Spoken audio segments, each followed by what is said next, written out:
We are going to proceed with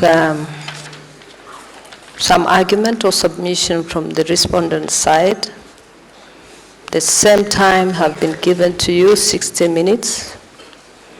You are four, and you are free to organize yourself how many minutes you're going to use for each of you. And then, now will you take the floor, respondent first, respondent counsel? Which language are you going to use? English. Okay, just give 1 minute for those who would like to want to have interpretation, please. Can you proceed? Thank you, Judge President.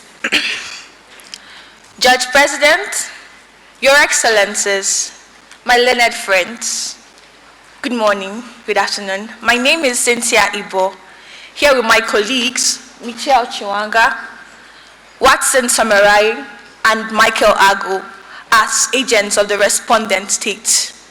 If it pleases this court, I will take 70 minutes to address the preliminary issues of jurisdiction and admissibility, as well as the merits of Claim A, while my colleagues will address the merits of B, C, and D with 15 minutes, 30 minutes, and 15 minutes respectively.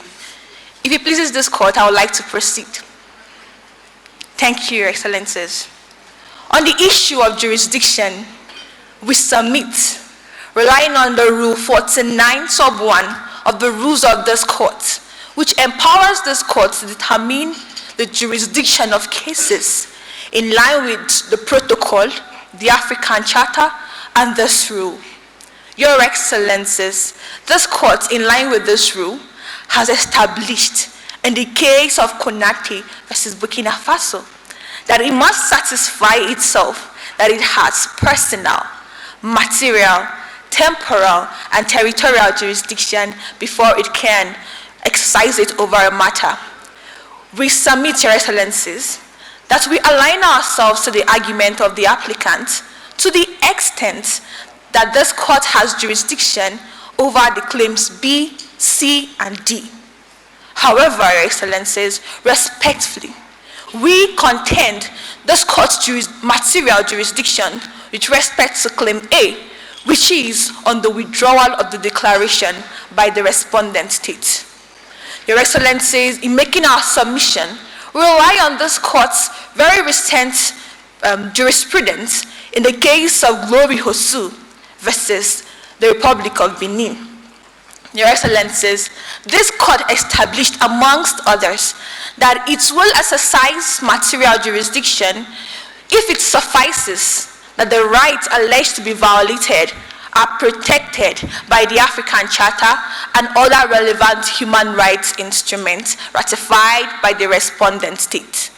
Your Excellencies, this court further established that the rights being questioned, because the applicant in that very case, that is Glory Hosu, questioned the validity of the withdrawal of the state of Benin, just as the applicants in this case. The court established that the rights being discussed before the court was one accorded to states by which they can extend the implementation mechanisms to complement that of the respondent state. Your Excellencies, this court, in striking out that matter, held that it does not have material jurisdiction over that nature of application because it questions the rights exercised by the state in the exercise of its sovereignty. We therefore submit that this court should similarly apply its previous jurisprudence as it did in the case of Glory Hosu in our matter because they are in all fours. Your Excellencies, this is our submission on the issue of jurisdiction. If it pleases this court, we would like to proceed to the issue of admissibility. Thank you, Your Excellencies. On the issue of admissibility, Your Excellencies, we make our submission relying on Article 6, Sub 2 of the protocol establishing this court, which empowers this court to determine the admissibility of cases in line with Article 56 of the African Charter. Your Excellencies, that very provision contains 7 conditions which the respondent must ratify before matters are made admissible before this court.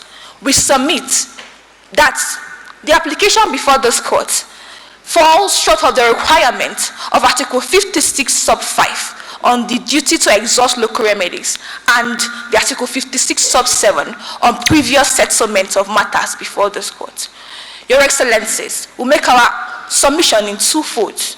On one end, we submit that the respondent the applicant should not be exempted from the duty to exhaust local remedies because local remedies are available, effective, and sufficient in the respondent state with regards to matters concerning the withdrawal of the declaration, the Omia people, President Okello's detention, and Mr. Ditan's conviction. And on the second fold, we will establish that the matter concerning the child workers have been previously settled. Before you proceed, the authority to enter into treaty obligations lies with the executive organ of government. In this instance, it is on that basis that the declaration of the withdrawal of declaration was communicated and deposited with the legal council of the African Union. Yes, Your Excellency. So in that case, how is it that this can be challenged within the judicial system of Ratani? Okay, thank you, Your Excellencies. On my first submission that the duty to exhaust local remedies with regards to the claim A should not be exempted of the applicant is because, Your Excellencies, paragraph 2 of the statement of facts shows the existence of a high court that hears all matters and also matters concerning the violations of human rights. If the applicant alleges that the act of the president violates the rights of the citizens of Rwandanians, there was a court existing in the respondent state which it would have brought this matter. And Your Excellencies, the matter before this court is not against the president but against the state of Rwanda. By virtue of this, they would have at least informed the state or given the state enough notice to address these allegations before bringing it to this court. You are suggesting that the constitutional provision that vests that power in the president can be contested and challenged, and the local courts have jurisdiction over that. Thank you, Your Excellency, for that question. I understand your concern. Your Excellencies, Section 14 of the Rwandanian Constitution provides for ratification of treaties, but before that, the Parliament has to approve. Your Excellencies, no paragraph of the statement of fact goes to show the mode of withdrawal of this very agreement or treaty. We cannot automatically assume that the president did or did not follow the rules or the constitutional requirements before this withdrawal was made. It is by virtue of this, we submit, Your Excellencies, that if they are alleging violations of human rights by this very act of the president, they should have at least attempted to exhaust it in the High Court before seizing this court. So you brought out a very interesting material that relates to the role of the legislation, the legislative body. But you are not indicating the process that the state for which you are standing here has followed in withdrawing. Thank you, Your Excellency. Counsel, before you respond to this, there are two different things here. The issue of ratification and the issue of depositing declaration, of which they have different processes. So the issue before this court is about withdrawal of declaration, of which, in the facts of this case, as you said, can you tell the court that which process was supposed to be followed by Rwanda state in depositing declaration before we go to withdrawal? Thank you, Your Excellency, for that question. For the first question, Your Excellency, the specification of Section 14 of the Rwandanian Constitution was to ratify treaties that contain vested rights of Rwandanians. Your Excellency's vested rights. This declaration gives rights to the Rwandanians, right of direct access to the Rwandanians to this court. By virtue of this, the protocol, which is the document embodying this declaration, is the treaty that we're making reference to under Section 14. And for the second, your question, Judge President, Your Excellencies, there is no particular procedure for withdrawal or for the position of the Article 34 sub 6 declaration, but states in the exercise of their state sovereignty can deposit or withdraw this declaration at will. By virtue of this deposition, they can now give individuals and NGOs within the state of Rwanda a right to access this court. So, Your Excellencies, also withdrawal, there's no particular specification under the protocol as to how it can be done. But this court has drawn inspiration, although it stated that the Vienna Convention does not apply to the declaration because it is separable from the protocol. But it stated that it can actually apply by analogy, and then stated that according to Article 56 sub 2, withdrawal should be done after the 12-month cooling period. That is also gaining inspiration from other inter-American courts and European courts. By virtue of this, there is already a precedent before this court that the particular declaration should be withdrawn after this, should be made effective after this 12-month period. That is why, Your Excellencies, in paragraph 18 of the statement of facts, we see that the President made this announcement, and 2 days later, he deposited this notice of withdrawal with the AU Council. This is following big precedent that has been set down by this court. If it pleases this court, I would like to proceed. So what is the relevance of Article 14 of the Constitution? Your Excellency, can you repeat the question? What is the relevance of Article 14 of the Constitution to which you made reference? Okay, thank you, Your Excellency, for that question. The relevance of Section 14 of the Constitution is to the effect that whenever there is an intent by the President to ratify treaties or to ratify treaties that concerns the vested rights of Rwandanians or membership of international organizations, that it must confer with the Parliament before it does that. It does not provide that. There's no provision to the withdrawal of such declarations such treaties or agreements that have been deposited with the conferment of the legislature. It is by virtue of this that we submit that we cannot assume. Does the declaration 36.4 of the protocol, does it bring about vested rights? And its withdrawal leads to affecting those vested rights? Thank you, Your Excellency, for that question. Your Excellencies, this court has established in the case of Umuhonza versus Rwanda that this declaration under the protocol comes with third-party rights. That is the rights to effective remedies and access to justice of the citizens of Rwandanians. Your Excellencies, by virtue of this, states are required to give this 12-month notice before such withdrawal is made effective to ensure juridical security and continuity of those rights. It is by virtue of this that we submit, Your Excellencies, that this declaration carries third-party rights, which the respondent state has to consider in making a withdrawal. And this declaration is under the protocol to the protocol established in this court. If it pleases this court, I would like to proceed. Thank you, Your Excellencies. Your Excellencies, the applicant has also submitted before this court that remedies are ineffective for matters concerning the Omia people as well as for President Okelo's detention. Your Excellencies, this court has severally frowned on general allegations made on the impartiality of judiciary.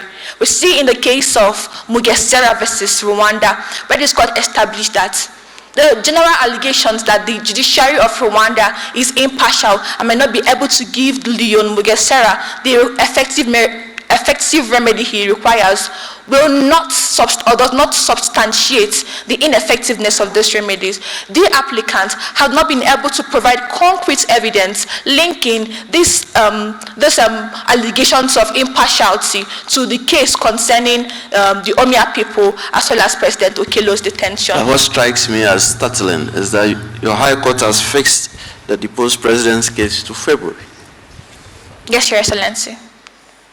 It's startling. Can you repeat your question, Your Excellencies? It is striking me as very startling that in the case of the deposed president, your High Court has fixed the hearing for February. Oh, thank you, Your Excellencies. I understand your consent. Your Excellencies, the time frame for which we fixed the hearing of President Okelo's matter is, respectfully I submit, is not unduly prolonged. Your Excellencies will see in the paragraph 2 of the statement of fact, I show the long-standing inadequacies in the state of Rwanda. Because of this long-standing inadequacies in scheduling cases, matters have been formally scheduled for 2 years, or average of 2 years, but recently, within the year 2022 to 2023. Counsel, this is not an ordinary case.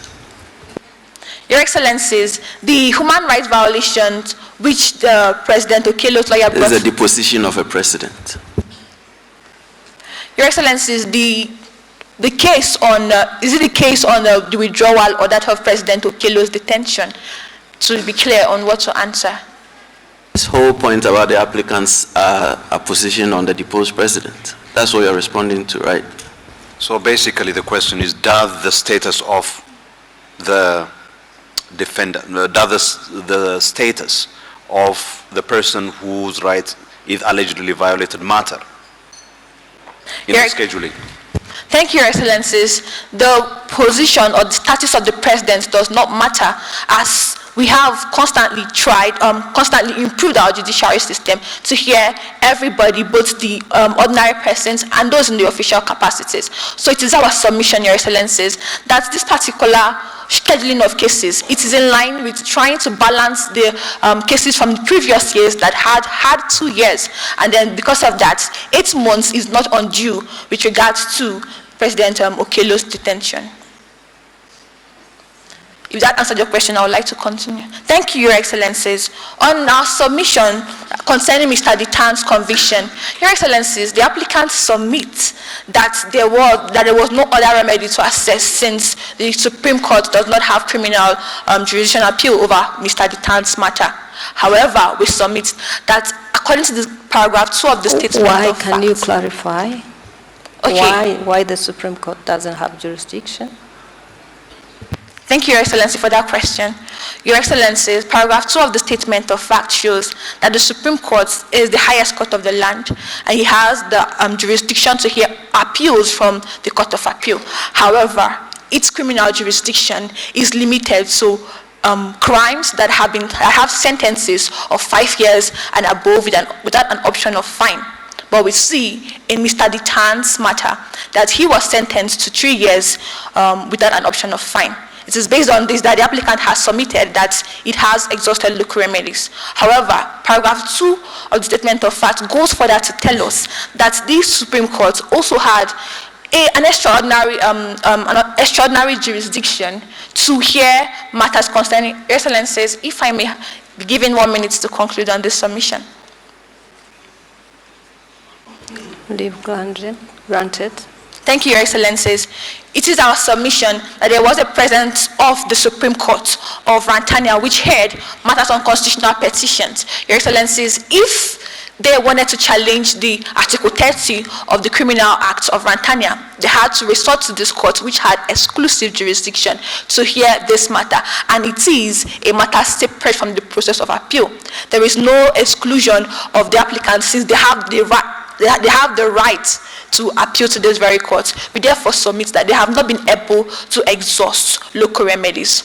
Your Excellency, they also submitted that this particular remedy has been described by this court as extraordinary and does not require exhaustion. Your Excellencies, we ask this court to distinguish the case of Alex Thomas versus Tanzania. But Counsel, when you are raising these matters, I think that is another procedure. See, the criminal procedure before the Supreme Court could it follow the normal process? Do you submitting to this court that the Supreme Court has an appeal jurisdiction above the Court of Appeal? Thank you, Your Excellency, for that question. Your Excellency, paragraph 2 of the Statement of Facts helps us understand that this process of constitutional petition is separate from appeals. By being separate from appeals, it means that the applicants can institute matters challenging any legislation that is deemed to be incompatible with the Constitution of the Tanzania. Your Excellencies, if they wanted to challenge the Article 30 of the Criminal Act, they would have approached this very court before seizing this court of this matter. We therefore submit that there was available local remedy which they did not use before coming to this court. The way we look at the fact is as if the applicants brought the rulings, not the legislation. Your Excellency, can you? See, the way the facts look like, the applicants brought the rulings from the Court of Appeal, alleging that this was a final ruling, and they did not bring legislation. So why can't this first process be considered as having exhausted remedies? Thank you, Your Excellency, for that question. In the case of Alex Thomas versus Tanzania, this court established that before a matter is said to have been exhausted to its finality, they must have raised an allegation of human rights violation before that Court of Appeal.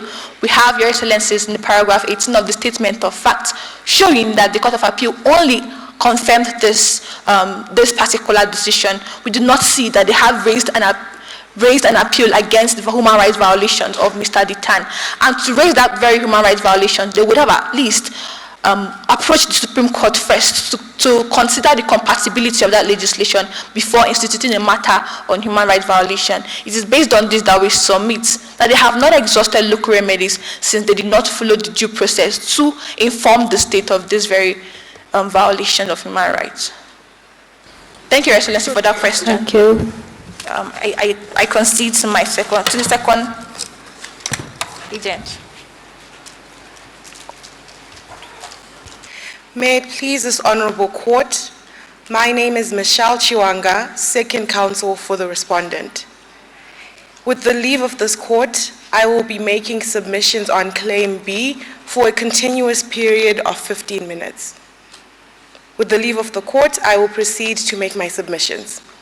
Pertaining to Claim B, the allegations that have been brought forth by the applicant are of a two-pronged nature.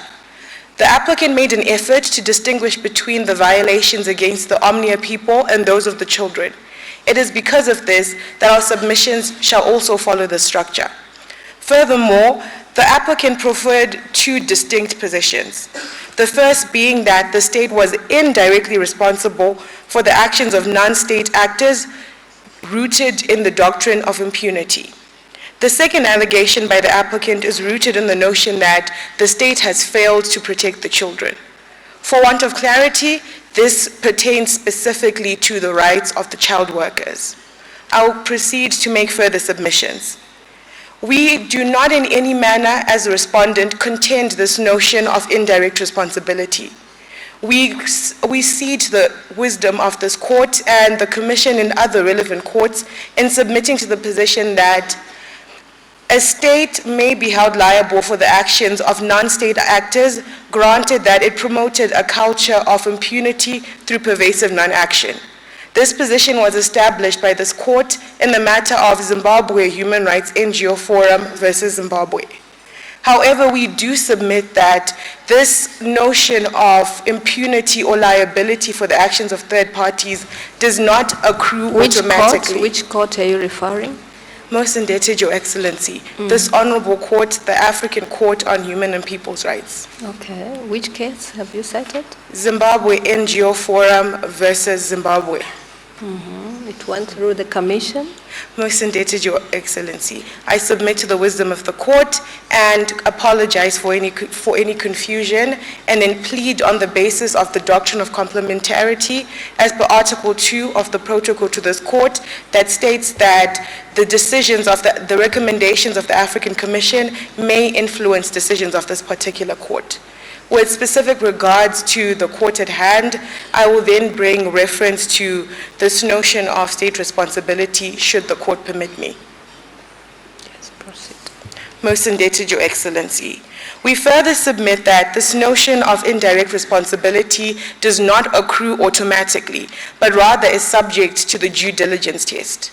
This was quoted with authority. May I have some clarification? According to the applicants, they stated before this court that the primary duty of protection and promotion of human rights, especially protection, lies over the states.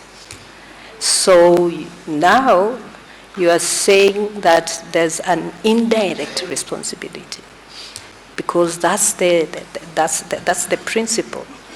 And they have told this court that the Rwanda Republic had that primary responsibility or obligation to protect. Most indebted, Your Excellency. Yes. The supposition made by the applicant was made on two prongs. Despite the fact that they did not utilize the terminology indirect responsibility, they noted that the actions of MD Limited may be attributed to the state, as in response to a question that was preferred by His Excellency. It is because of this that we are making submissions on indirect responsibility.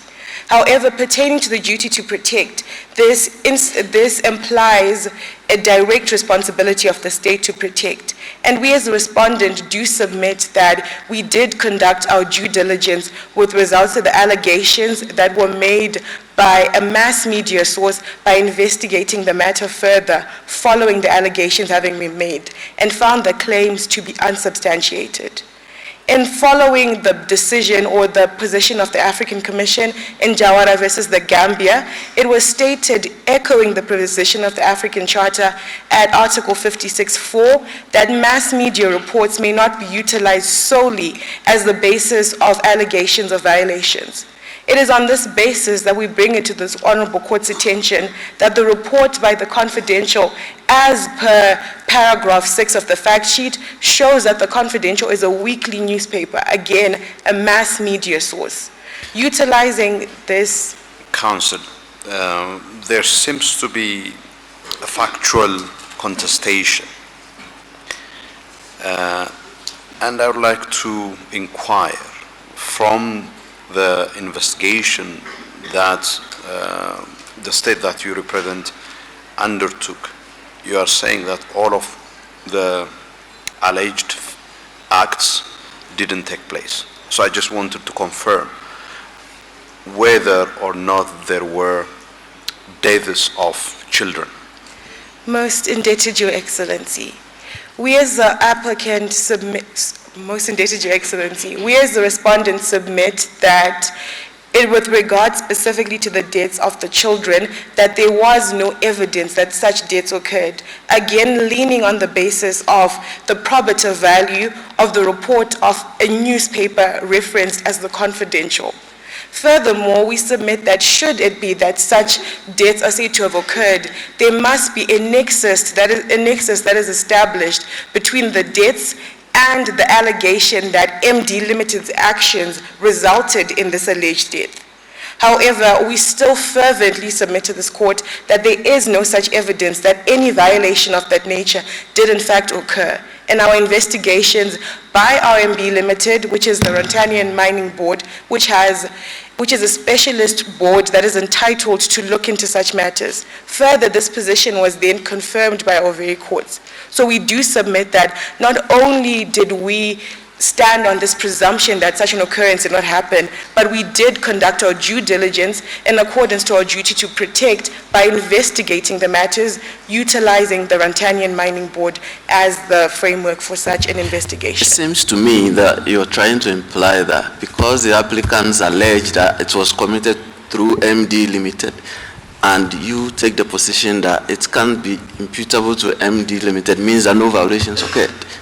Most indebted, Your Excellency.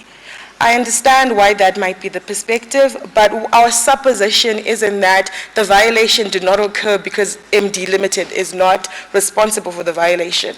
Our supposition is that there is no factual evidence of such an allegation. Particularly reference to the facts shows that the allegations arose again as a result of a mass media report.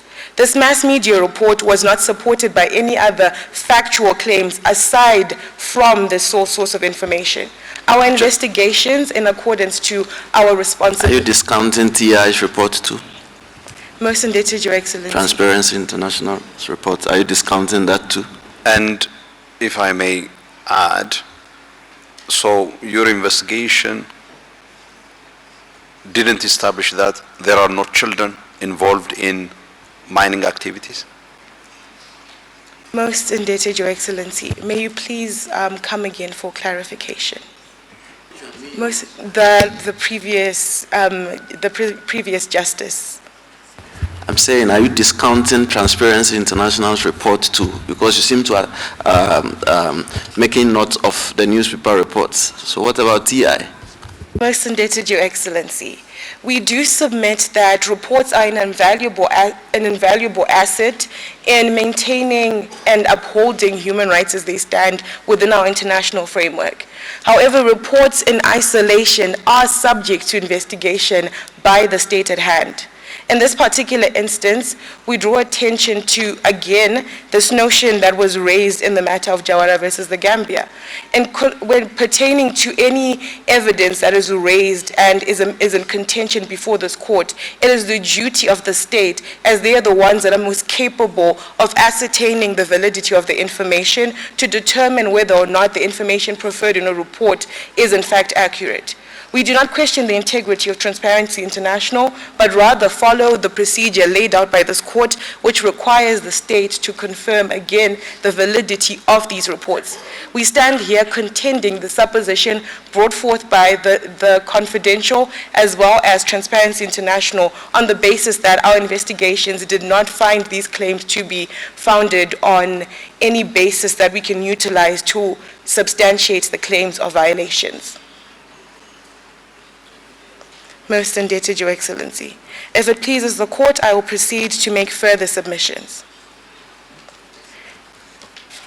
Pertaining to the duty of indirect responsibility, in the interest of time, it is my belief that I should proceed. However, if there are any questions from Your Honorable Excellency. Proceed with your submission. Most indebted, Your Excellency.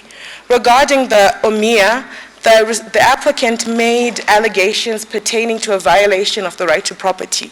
However, it would be a fallacy to imply before this honorable court that this right to property is not without limitations, when it in fact has an inbuilt clawback clause.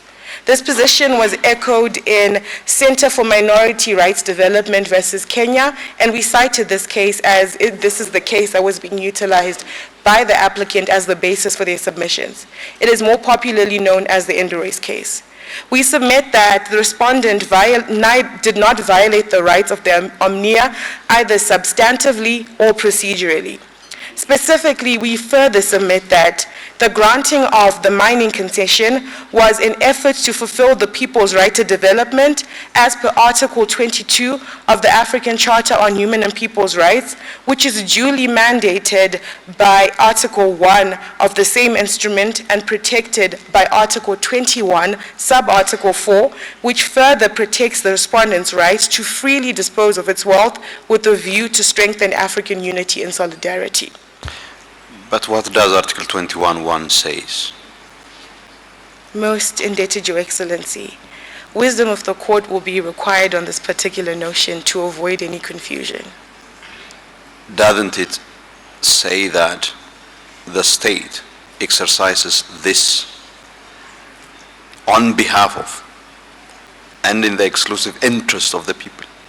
Most indebted, Your Excellency. The notion of a people with reference to the African Charter does not just reference indigenous peoples as implied by the applicant, but rather the people of Rwanda as a whole. This duty particularly comes as a result of the economic state in Rwanda, which has devolved into situations where it has resulted in even a threat to the democracy of the very nation itself. We note as per paragraph 1 that mining contributes up to 20% of the income of the nation. Further, the average GDP in Rwanda is $500 in one particular area, $200 in another. This is far beneath the average for low-income nations, which is $2,000 in a state. It is because of this that we submit that we are in fact complying with Article 21, sub-Article 1, by advancing the general public interest, which is economic growth and protection of the rights of the Rwandan citizens so that they may have a quality of life that is worth living. Excusez-moi, maître, mais le propre d'une démocratie. The purpose of democracy is to guarantee the rights of minorities and find a balance between economic development and the protection of the population. And the indigenous community of Omia should be protected as much as the rest of the population. So what can you say at this junction? Your Excellency, may I please ask for a revision of the question?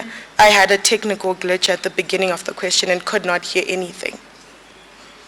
Alors, est-ce que là, la... It is working. It is working. I was saying that the purpose of democracy is to maintain balance between all the sectors of the population, and at this junction the indigenous population of your country needs special protection, and based on the conventions that you ratified, such as the ILO convention, and mostly the fact that economic development that you are putting forward cannot justify every aspect. Now, how can you continue to support the idea that economic development justifies everything, even the fact that the rights to the liberty of the indigenous people be put aside? Your Excellency, we submit that the rights of the indigenous people were not put aside, but rather limited in accordance to a legitimate interest of the state.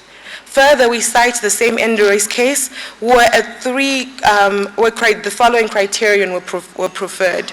Specifically, the notion that encroachment on these lands is permissible, granted that it is in pursuit of a legitimate interest to satisfy a public need or general interest of the community, executed in a proportionate manner in accordance to an appropriate law. We do submit that we are in submission with all four of these criteria, again, as it is in pursuit of economic development, and that the methods that we utilized were necessary for the outcome that was received, or the means we were pursuing, but which are...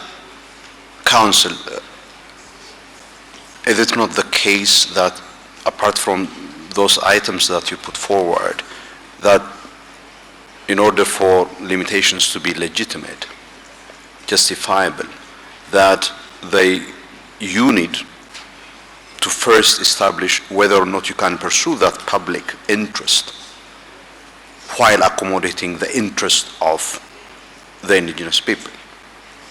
Most indebted, Your Excellency. It was stated in the matter of Yai Aksa versus Paraguay at paragraph 50, which was cited with authority in the Indigenous case that's referenced above. And in that particular notion, it was established that pertaining to this notion of balancing interests, that in instances where it is not possible for these particular parties to be given lands of equal or equivalent interest, that it is permissible that they receive compensation, of which in this particular regard, we submit that in accordance to the laws that are before us, that we did in fact compensate these victims. So we did balance the interests of the 20 million Rwandans in contravention to the 300,000 Omnia people by making sure that their present rights and the rights of their future were catered for by following this relocation.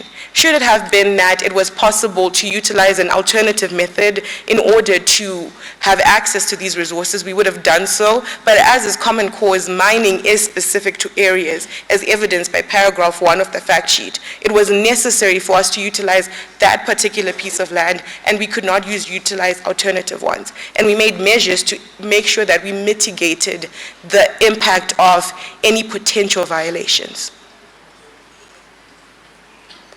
Most indebted, Your Excellency. Yeah, your time out. Most indebted, Your Excellency. Unless Your Excellencies have any further questions for me, I will yield the floor to the Third Council. Thank you. Thank you, Excellencies. Madam President, Your Excellencies, may it please this honorable court, my name is Watson Somerai, and my submissions will be confined to the third claim on the merits. The structure of my submissions is as follows. Firstly, the overthrow of President Okello. Secondly, I will submit on the subsequent detention that followed. With leave of the court, I shall now begin. Most indebted. It is the respondent's submission before this honorable court that the applicant has relied, particularly based on the principle of lex specialis, on the African Charter on Democracy, Elections, and Good Governance, to argue before this honorable court that the overthrowing of President Okello, as appears on paragraph 14 of the fact sheet, is a violation of the people's right to political participation. The first prong of the respondent's submission is a procedural argument. In terms of the same instrument relied upon by the applicant, that is the African Charter on Democracy, Elections, and Good Governance. In terms of Article 24, as read with Article 25, it is unequivocally provided there that where a situation arises that attempts to threaten the continued exercise of democracy within a state, then the purview of the determination of that matter shall fall to the African Union Peace and Security Council. It is therefore the respondent's submission before this court that the claim by the applicant is procedurally incorrect before this honorable court. However, Counsel, are you suggesting that all matters relating to coups and unconstitutional changes of government are in the exclusive jurisdiction of the Peace and Security Council of the African Union? Most indebted for that question, Your Excellencies. The applicant does not submit that this court has no power to determine instances of military transition and unconstitutional changes of government. However, guided by the principle, firstly, of lex specialis, it is within the purview of the Peace and Security Council to make such a determination. The second leg of the argument comes to the enforcement of any determination made by this honorable court. Particularly... Maître, excusez-moi de vous interrompre. Si je... Voilà. Vous me dites... You are saying that the translation... Sorry? Is the translation working? Can you hear me? Yes. Très bien. Si cette... If this court that we are representing is, if possibly, your argument that pertain to peace and security has, and the Peace of Security Commission has a responsibility, I have to remind you that paragraph 25th paragraph 2 saying that if it happens that a coup d'etat has been operated and has been suspended, the state party that has been suspended has to abide by its obligations with regard to union in line with the respect of human rights. How do you articulate Article 25 on good governance and your obligations that are, of course, your duty, and with regard to the African Charter of the Human Rights? Your Excellencies, Counsel for the Respondent does bear cognizance of the Respondent's obligation to respect good governance and to respect human rights, even within the context of unconstitutional transition of government. The African Commission on Human and People's Rights, particularly in terms of its resolution number 574 of 2022, unequivocally condemned military transitions and unconstitutional changes of government. However, within paragraph number 6 of its declaration, it reiterated that even in the context of such provisions, human rights must be upheld. It is therefore the respondent's prayer, particularly in terms of Article 27, subparagraph 2 of the Protocol to the African Charter on Human and People's Rights, on the establishment of an African Court on Human and People's Rights, that this honorable court has in fact the power to make provisional measures, that the respondent state be directed to put in place human rights safeguards, pending, of course, this process that falls within the purview of the Peace and Security Council. Hello. Okay, on the basis of what you have said, how can the court, the African court, make a provisional measure while there's no substantive matter or main application before the court? Most indebted for that question, Your Excellencies. From the way that the applicant's prayer regarding the third claim is phrased, as appears upon reference to paragraph 19 of the fact sheet, it calls upon this honorable court to determine that the overthrowing of President Okello violates the African Charter on Human and People's Rights and other relevant human rights instruments. However, it is the respondent's submission that in order to effectively make such a determination, it is imperative for the Peace and Security Council to determine not only that there exists an unconstitutional change of government, but the extent to which such unconstitutional change of government is linked to the violation of human rights which are protected by the African Charter on Human and People's Rights. So do you agree that the applicant were right to come before the African court? Because you are the one who was saying the African court had jurisdiction to make a provisional measure. And the court could not do that if there's no substantive matter before it.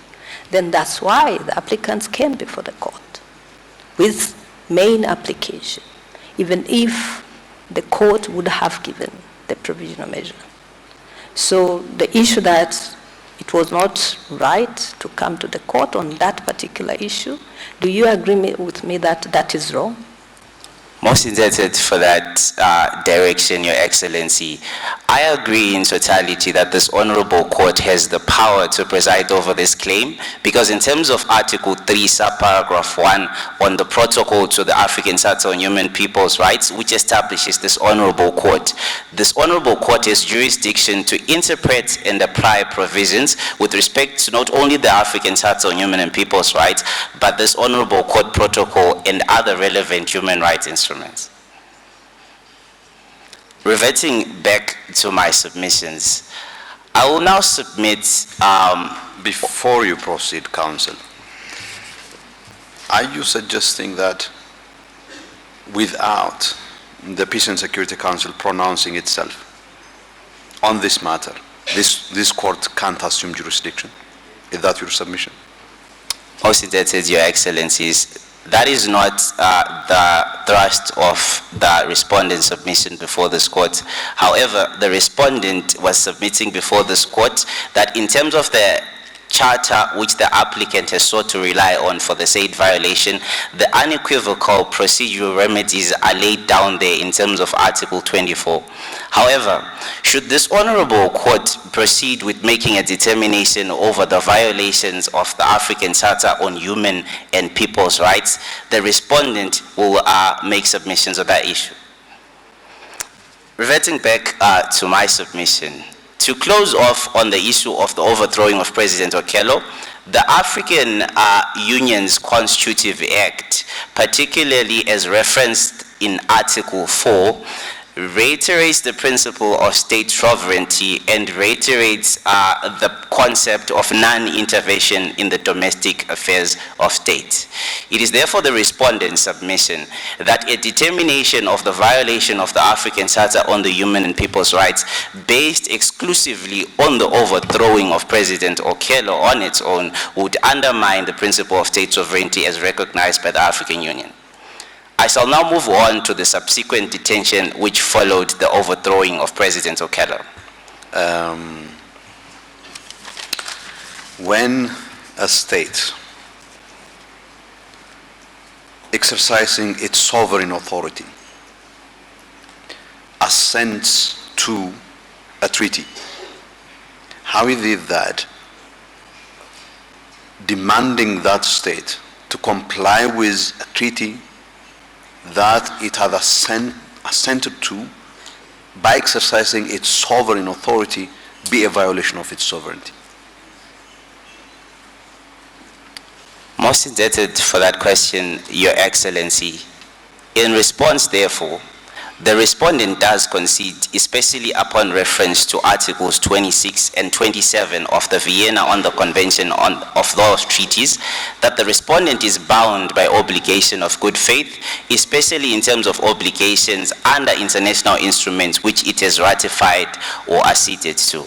However, the question over the legality of the government under President Magui, based on the overthrow of President Okello, has been superseded by the doctrine of effective control in the matter at hand.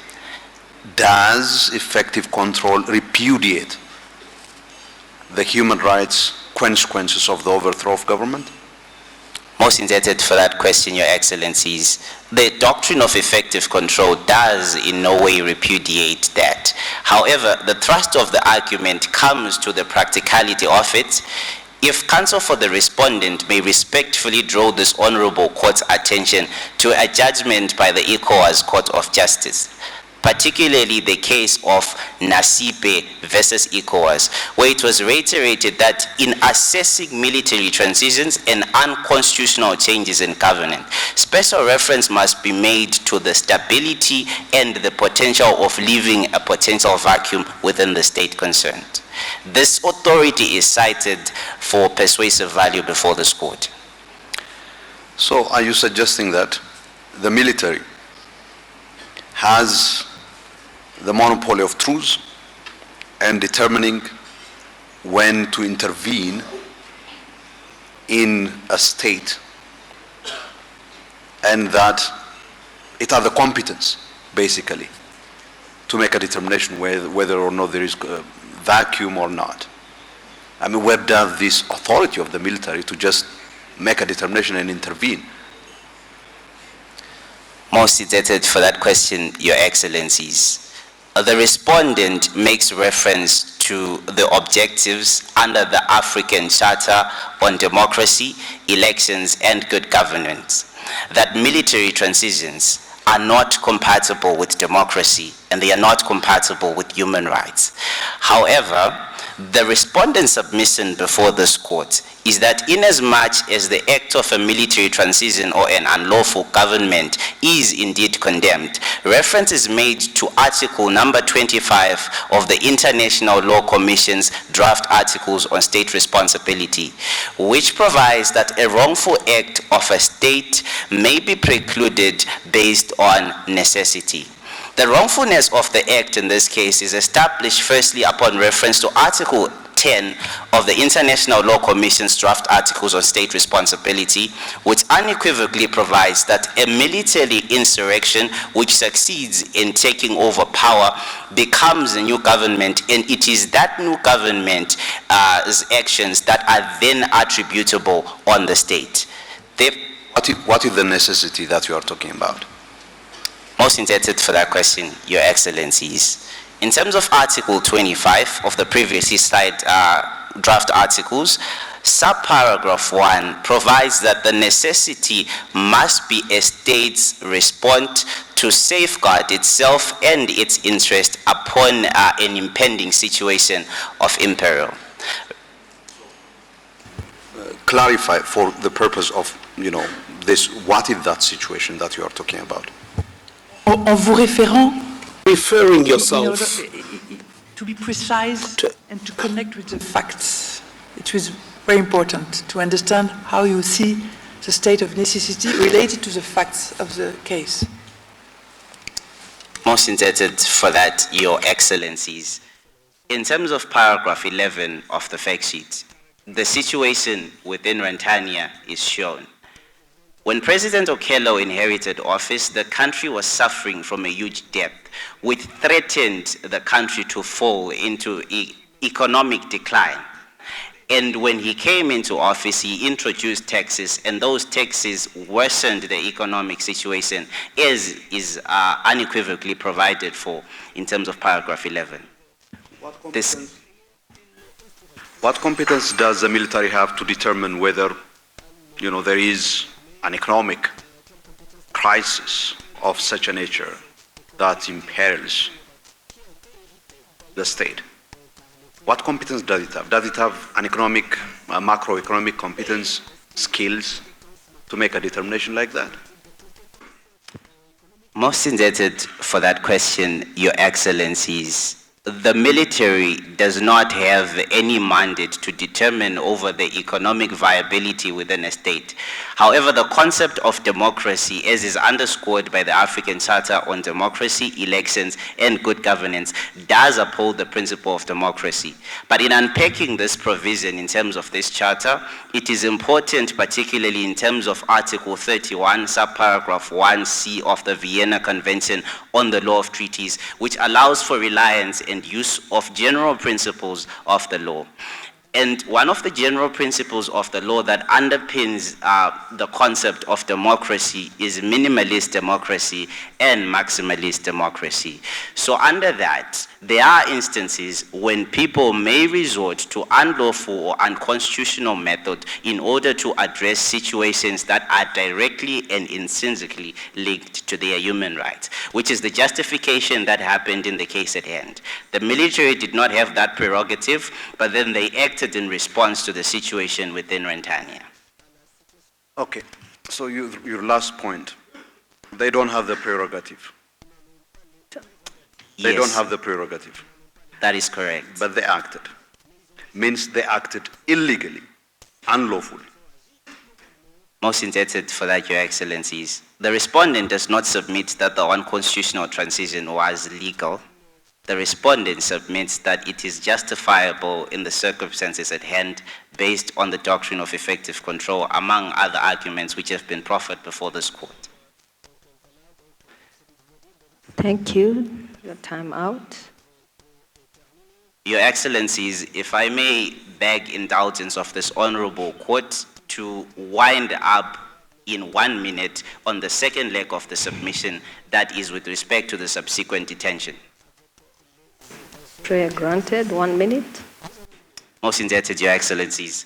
With respect to the submission that followed the overthrowing, as applicant has rightly pointed out, it is divided into two parts as appears on paragraph 14 and paragraph 17 of the fact sheet. The first part was incommunicado, and then the second part of the detention was under house arrest, where the president had access to his family, to lawyers, and to healthcare services. In the case of the African Commission on Human and People's Rights versus Libya, it was underscored that where there is detention incommunicado, it must be followed by procedural safeguards. And there's evidence on paragraph 17 of the fact sheet. Procedural safeguards with regards to the access to family, healthcare services, and legal services was ensured by the respondent. Therefore, the detention is justifiable. Unless if I may be of further assistance to the court, these are my submissions. Thank you very much. Thank you. I will now yield the floor to the fourth counsel for the respondent. Judge President, Your Excellencies, may this honorable court be pleased. I remain Michael Aguebeke, representative of the state of Rwanda. Your Excellencies, I will be addressing the merits in issue D as to whether or not the state of Rwanda has violated international human rights instruments and the African Charter by the personal data access of DETAN, by the conviction as well as his sentencing. In making this argument, Your Excellencies, I would firstly start by engaging and addressing the argument of the applicants. Your Excellencies, the applicant has eloquently argued that the respondent, by accessing Detan's data and by arresting and convicting him, have violated human rights. However, Your Excellencies, what the applicants have failed to address is the fact that the right to privacy, as well as the right to liberty, are not non-derogable rights. These are rights that are subject or can be subject to limitation, as long as they fulfill the criteria of a legitimate aim, lawfulness, and proportionality, Your Excellencies. Therefore, we will submit, firstly, that the personal data access of Mr. Detan did comply with all of these requirements. And secondly, we will address this court on the fact that the arrest, conviction, and sentencing as well fulfills these requirements. On the personal data access of Detan, we submit that firstly, this act was lawful. We rely on the African Convention on Cybersecurity and Data Protection, which provides that the states would have the prerogative to access and process personal data of users in line with public interest, Your Excellencies. We submit that there was actually public interest in mind in accessing and processing this data, on the fact that it was done on the basis of curbing public disorder, Your Excellencies. Article 13 of the African Charter on Data Protection and Cybersecurity provides that personal data can be accessed, and as such, the access was lawful. Secondly, Your Excellencies, this access was proportionate and necessary because it was only upon the access of this personal data that we could have been able to firstly identify Mr. Detan. This is because paragraph 14 of the facts of this case shows that Mr. Detan utilized a pseudonym, an account which was not identifiable to any person, an anonymous account known as The Great, to post videos and messages that led to protests, Your Excellencies. It's therefore our submission that the access of his personal data was necessary and proportionate in identifying him for prosecution.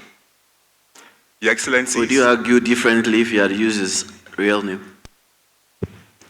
Your Excellency, if Mr. Detan had used his real name, then there would have been no need for the state of Rwanda to ask and demand for his personal data, as it would have already been identified. You are misunderstanding me. Would it matter if you had used his real name if you were to go into his records, into his personal data? That's what I'm referring to. Thank you, Your Excellencies. That would matter with respect to the proportionality and necessity of the act. If Mr. Detan had used his real name in that account to make those posts, then the applicant could comfortably argue that the act of accessing his personal data was unnecessary and was disproportionate. But since in this instance case, he was using an anonymous account, it was therefore necessary to breach that anonymity to be able to identify him. Your Excellencies, the preamble of the African Convention on Personal Data Protection describes personal data as data that is capable of identifying a person. Therefore, Your Excellencies, we submit that the personal data access of Detan was necessary and proportionate. Is that not contingent on the existence of a compelling public interest? Thank you, Your Excellencies. And I note that concern. And in answering that question, it is contingent on the existence of public need. This is why we submit that the action was in pursuance of a legitimate aim, which was to curb the continuance of public disorder, Your Excellencies. We see that the posts made by Mr. Detan actually led to violence, as seen in the last... What is the problem with the posts? Thank you, Excellencies. This moves us nicely to our second argument, that the arrest, conviction and sentencing of Mr. Ditan was proportionate. No, first explain to us, to the court, what is the problem with the posts? Yes, Your Excellencies. Why are the posts problematic? The posts, Your Excellencies, are problematic because these particular posts constitute incitement to violence. Your Excellencies, the applicants... What is your definition of incitement of violence? Thank you, Your Excellencies. The definition of incitement to violence can be characterized as seen in the United Nations Rabat Action Plan as anything that is capable of inciting hate to a particular group and inciting violence, Your Excellency, or leading to violence. Are you suggesting that these posters actually were calling on the public to engage in violence? Your Excellencies, this is exactly what the respondents are asserting. And in asserting this point, Your Excellencies, we rely on the threshold and criteria set... Just slowly. I mean, let's do it step by step. So you are saying that the posts are of such a nature that are actually calling on the public to engage in violence? Yes, Your Excellencies, and in clarifying this, it would be necessary for this court to draw its attention to the criteria. What kind of materials are posted? Your Excellencies, the posts made by Ditan were videos of the General Magui arresting the former President Okello and other members of the ministry, Your Excellencies. How is that calling on the public to engage in violence? Your Excellencies... Is that true or not? Is that posting true or not? Your Excellencies, if the court would allow me express the answer to that question, you would see that if the court looks at the threshold test set by the United Nations Rabat Action Plan, it would see that the posts of those videos, as well as the call to protest, did constitute incitement to violence because the... Is calling for protest protected under law? Yes, Your Excellencies, we understand that under Article 3 of the African Charter or Declarations on Internet Rights, protests are allowed on the internet. However, the court would look at the context of those posts, the personality behind those posts, the content of the posts, and the reach that that post has in determining whether that post constitutes an incitement to violence. And if we look at the posts made by Ditan, you would see that the intent behind those posts was to incite hate against the government. So let's just do this and then we can disagree. First, you said that the posts are not false. They are basically not fake news. The posts are basically a display of what is happening. Right? Yes, Your Excellencies. And second, the call for protest is not the same as calling for engaging in violence. Third, protesting on itself is not also something that is not unprotected by law, including the African Charter on Human and People's Rights. So, if you follow this logic, you will arrive at a conclusion that says that there is no public interest. Your Excellencies, we understand the concern of this court, but we urge this court not to be respectfully carried away by the guise of the peaceful protest used by Ditan in making those posts. Your Excellencies, the European Court has held in Maria Alakari versus Russia that in understanding or considering the intent behind those posts, it will be necessary to consider the context in which those posts were made. Your Excellencies, these posts were made in the context of a nation that is currently, or that was currently, in a state of instability after the coup, Your Excellencies, a state that has experienced protests in the past that the police and the state could not even manage because of its violent nature, as we can see in paragraph 13. So if we look at also the other criteria under the United Nations Rabat Action Plan, which is the speaker behind those posts, you would see that paragraph 14 shows that at the time that Ditan was making those posts, there were rumors that the person behind that anonymous account was the DPR Mobilization Committee member. What this means, Your Excellencies, is that there is a high inference that the intention behind those posts was to mobilize protests against the state. Therefore, Your Excellencies... Excusez-moi, Monsieur Maître, ça serait plutôt... L'intention était de plutôt révéler la véracité des faits? Vous m'entendez? Maybe the main point of the diffuse of the information was to say the truth and to disseminate the truth within the entire population of the country. So right to information includes the right to the truth. What do you think? Your Excellencies, if you look at the content and the context, as well as the person who made this post, you would see that there are other elements that this court could consider apart from the mere intention to tell the truth. Your Excellencies, if you look at the context in paragraph 14 very clearly and keenly, you would see that the state of Rwanda just experienced a coup that arrested the Secretary General of the political party, the DPR, the political party of which Mr. Detention himself is a member of. Your Excellencies, this context shows an element... So it appears your problem is who posted the content and not the content of the content. That's your problem.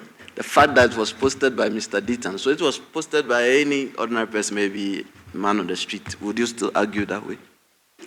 Well, Your Excellencies, it is important at this point to recognize that the Rabat Action Plan on what constitutes incitement to violence is a cumulative threshold. It means that if one of the elements is not satisfied, that all of the elements will not be satisfied, and such would not constitute incitement to violence. See, I asked this question tied into my first question when I asked you, would you argue differently if he had disclosed his real name? Because all I see is that your problem is Mr. Dita, and not really the content of the post. Your Excellencies, apart from the speaker or the personality of the speaker, if you look at the content of the posts, you would see that these posts have an element of incitement to hate in them, in the sense that when you post videos of popular people being arrested, it and has being a beaten manner. up. It has, Your Excellencies, it has the possibility of inciting hate against the persons who are actually carrying out these arrests. Why don't you stop beating people then?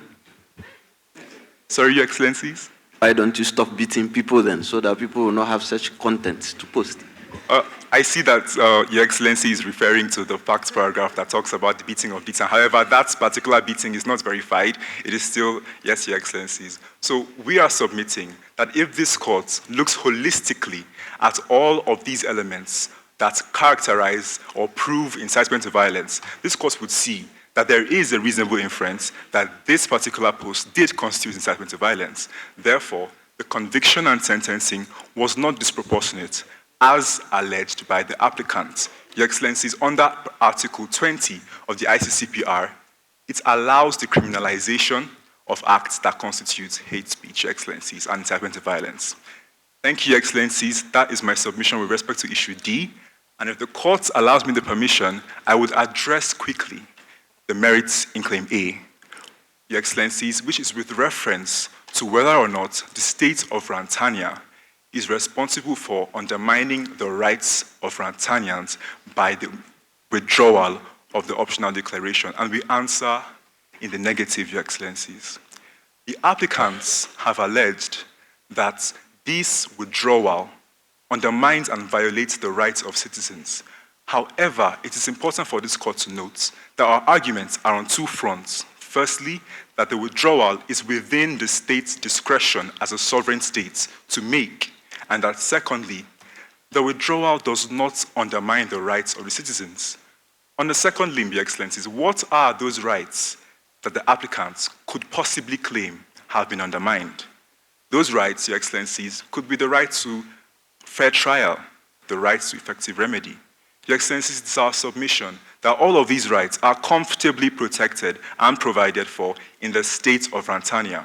Therefore, the removal of direct access to the African courts does not necessarily lead to an undermining of these rights. But there are allegations of judicial issues within the state of Montana. So the withdrawal will prevent the citizen to bring their cases beyond the judicial apparatus of your state. What do you say about that? Yes, Your Excellencies, I understand that concern, and I would address it in two fronts. Firstly, that those allegations are just what they are, allegations, Your Excellencies. These allegations are subject to the verification of the courts and of any form of verification, Your Excellencies. And the courts have held in the case, this decision by these courts in the case of Musagera versus Rwanda, that allegations that a court lacks impartiality are mere general allegations, Your Excellencies. Without specification, they do not hold fruit. On our second limb of the answer, Your Excellencies, we submit that even though there were partiality, there was proof of partiality in the state's judiciary, it is our submission that the withdrawal of this Article 34 sub 6 declaration does not completely block the Rwandanian citizens from any international remedy, as only the remedy under Article 5 sub 3 of the protocol is restricted, as the Rwandanians can still have access to the African Commission. The African Commission still can take matters of Rwandanians to the African courts. Therefore, Your Excellencies, it is based on our arguments and these submissions that we submit that the state of Rwanda, in understanding the context of its people and of its nation, is doing everything within its power to protect its citizens and to ensure human rights fulfillment in its states.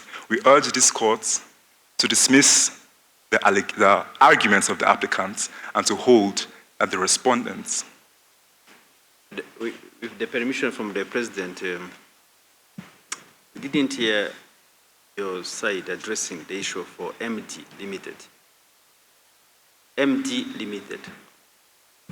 Your Excellencies, is this with respect to issue B, claim B, as to whether or not the state held MD Limited for the violations? Your Excellencies, if the court did not hear that submission, allow me to address that in a few seconds or in a few minutes, Your Excellencies. It's our submission that... Time out. If the court would allow me 1 minute to address that question, Your Excellencies. 2 minutes. Sorry? 2 minutes. 2 minutes. Thank you for the grace, Your Excellencies. Your Excellencies, as to whether or not the state of Rwanda failed in its duty to protect the Omia people and the child workers from the violations of MD Limited, we submit in the negative. Your Excellencies, the state acknowledges its duty of due diligence as established in the very recent case of LIDHO versus Côte d'Ivoire decided in 2023, which provides that the state's duty is to prevent, to investigate, to punish, and to remedy human rights violations by non-state actors. We submit that we have done all of these things, Your Excellencies, because with respect to the duty to prevent, Article 1 of the African Charter provides that states should take legislative, administrative, and other measures to prevent human rights violations and to give effect to the rights under the Charter. We submit that we have done this by virtue of paragraph 3 and 4 of the facts of the case, which show several ratifications of international human rights instruments that protect the Omia people and the child workers. With respect to the administrative efforts, we have established the Rwanda Mining Board, Your Excellencies, whose duty it is to prevent and to investigate any violation. Is ratification of international convention sufficient to justify that you have taken, effective measure? Thank you. Just ratification. Well, thank without you. Without complying to that. Your Excellencies, we understand that, however, it is necessary for this court to recognize the specific constitutional and legal system of Rwanda, which is characterized in paragraph 2 of the facts of this case, which shows that by virtue of the ratification of any treaty whatsoever by the state of Rwanda, it automatically comes into effect as the national law of Rwanda. By virtue of this, it shows that the state is a monist state, Your Excellencies, that does not require extra legislation.